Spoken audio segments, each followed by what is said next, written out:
ونصلی علی رسولہ الکریم۔ بسم اللہ الرحمن الرحیم۔ سامعین و ناظرین، آج میں آپ کو یہ بتلانا چاہتا ہوں کہ اگر کسی شخص کے کپڑوں پر کوئی دودھ پیتا بچہ یا بچی پیشاب کر دے تو کیا ان کپڑوں کے ساتھ نماز پڑھنا درست ہے یا نہیں؟ تو اس کا جواب یہ ہے کہ جس طرح بڑے آدمی کا پیشاب ناپاک ہے، اسی طرح چھوٹا بچہ جو دودھ پیتا ہو، بچہ ہو یا بچی، اس کا پیشاب بھی ناپاک ہے۔ ہاں، البتہ اس کی پاکی میں قدر تخفیف ہے۔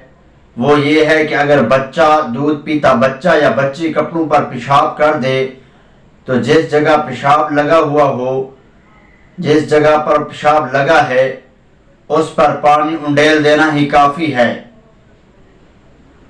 اگر 1 درہم سے کم مقدار ہے تو پھر وہ معاف ہے۔